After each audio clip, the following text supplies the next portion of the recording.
Have you ever heard of shell shock? In 1939, 27 nations were locked in a war that would claim the lives of over 85 million people, roughly 3% of the world's entire population at the time. Men from across the world were thrust into brutal battles, fighting for the survival of their nations. Even African countries, with little to no stake in this European conflict, sent thousands of volunteers into the fray. The war finally ended in 1945. Hitler was dead, his army defeated. The West was victorious, but at a steep, almost unimaginable price. 85 million people died, 25 million were soldiers, and 60 million were civilians. As far as individual countries were concerned, Russia alone lost over 27 million citizens. Europe, 15 million.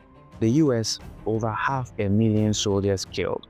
And for the soldiers who survived, well, let's just say sometimes dying in the front lines was the better fate, depending on how you look at it, because many survivors were forced to live out the rest of their days in a personal hell, a hell known as shell shock.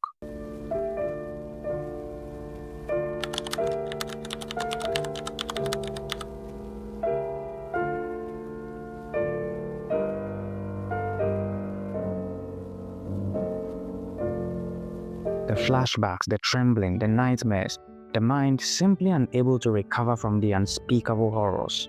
Today we call it PTSD, post-traumatic stress disorder. That's where that word evolved from. But here's the thing, even though World War II gave it more global attention, shell shock didn't start in World War II. It first became a thing in World War I. Back then, it was so misunderstood that many soldiers were accused of cowardice and even executed for showing symptoms we now know were signs of psychological collapse. So let's rewind it. Let's go back to where it all began. World War I. The trenches were pure madness. Imagine this. You are stuck in a ditch for months. Mud everywhere. Rats the size of house cats. People dying next to you like it's nothing. And the worst part? The artillery fire. Endless, deafening, day and night. You could be sitting, eating, trying to write a letter back home. And then boom, an explosion right next to you.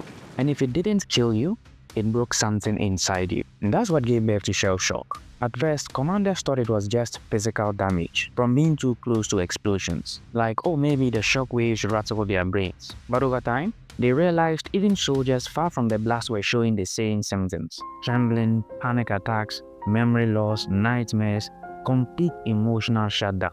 Back then, mental health wasn't really a thing. And so if you collapsed in fear, you weren't seen as wounded. You were considered weak. Some soldiers were labeled cowards, and a heartbreaking number of them were executed by their own side. Anybody who didn't go in was shot on sight for cowardice. We went over and we crawled. If you stood up, you were dead. And I came across a Cornishman. He was ripped from his shoulder to his stomach with shrapnel.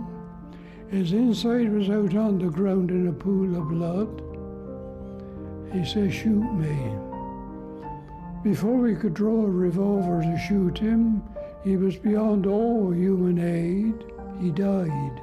That's how misunderstood this was. But as the war dragged on, doctors and commanders couldn't continue to ignore the sheer number of men breaking down. And so by the end of World War I, the term shell shock was officially used to describe these psychological wounds. It wasn't until decades later, especially after World War II and the Vietnam War, that the world started to really understand it. So today we call it PTSD. But it all began in those cold, filthy trenches in World War I.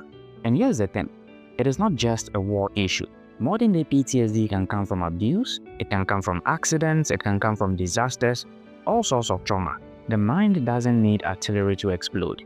Sometimes life itself is enough. So yeah, when you hear the term shell shock, remember it's more than just some old-timey war phrase.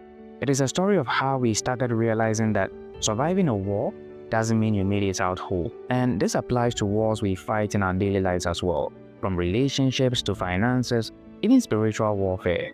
Please like this video if you found it valuable, and consider subscribing for more strange, overlooked, or straight up forgotten stories like this one. Thanks for watching. Stay safe and take care of your mind.